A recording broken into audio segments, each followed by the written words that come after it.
दीपक जी माफ कीजिएगा, मैं आपको रोक रहा हूँ। इस वक्त की तस्वीरें आप देख सकते हैं, ये जोरबाग के उसी घर के बाहर की तस्वीरें हैं। ये पी चिदम्बरम का घर है जहां पिछले 27 घंटे से करीब 28 घंटे से जो तमाम एजेंसियां हैं, चाहे वो प्रवर्तन निदेशालय हो या फिर सीबीआई हो, वो पी चिदम्बरम की तलाश कर रही थी। पी चिदम्बरम यहाँ पर मौजूद नहीं थे, लेकिन अब पी चिदम्बरम की जो मुश्किलें हैं वो बढ़ती नजर आ रही है, क्योंकि सीबीआई की टीम पी चिदम्बरम के घर के बाहर पहुंच चुकी है। इस वक्त की तस्वीरें आप देख रहे हैं, ये दिल्ली के जोरबाग का पी चिदम्बरम का वो घर है जहां पर सीबीआई की टीम पहुंच चुकी है। घर के अंदर एंट्री ले रहे हैं सीबीआई के तमाम अधिकारी, और इसका सीधा मतलब यह है कि अब से कुछ देर बाद पी चिदम्बरम इस घर से बाहर निकलेंगे, गिरफ्तारी उनकी हो चुकी होगी।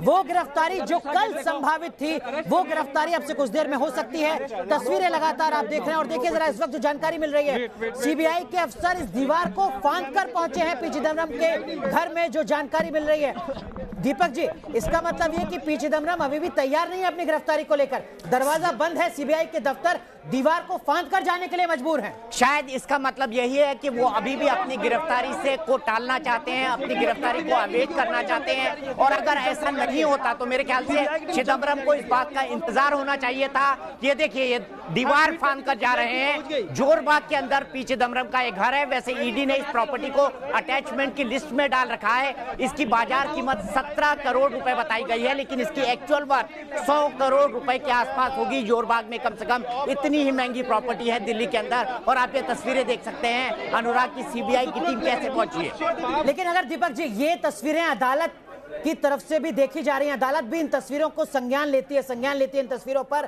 पी चिदम्बरम की मुश्किलें अदालत के मोर्चे पर और ज्यादा बढ़ सकती हैं, क्योंकि यहां पर वो सहयोग नहीं कर रहे हैं। 28 घंटे से गायब, और उसके बाद अधिकारी दीवार फांदकर घर में घुस रहे हैं। निसंदेह ये ईडी और सीबीआई का केस चिदम्बरम के खिलाफ कोर्ट में बेहद मजबूत करेगा, क्योंकि ये देखा जाता है कोर्ट के अंदर कि इन्वेस्टिगेशन की प्रोसेस के दौरान जो एक्यूज है या जिसको आरोपी बनाया गया है, वो व्यक्ति इन्वेस्टिगेशन एजेंसी को किस तरह से सहयोग करता है।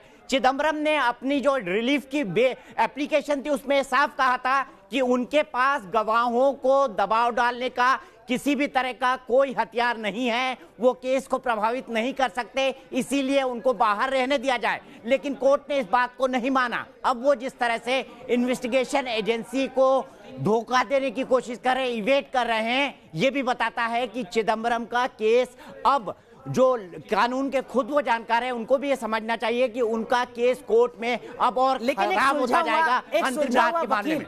एक सुलझा हुआ वकील ऐसी गलती कैसे कर सकता है? क्या कुछ वो स्थिति रही होगी जिसके चलते एक वरिष्ठ अधिवक्ता होने के बावजूद पी चिदम्बरम लगातार इस तरीके की गलतियां कर रहे हैं, जिस पर अदालत गंभीर संज्ञान ले सकती है। 28 घंटे तक गायब रहना और उसके बाद सीबीआई के अफसरों के लिए अपने घर का दरवाजा तक न खोलना।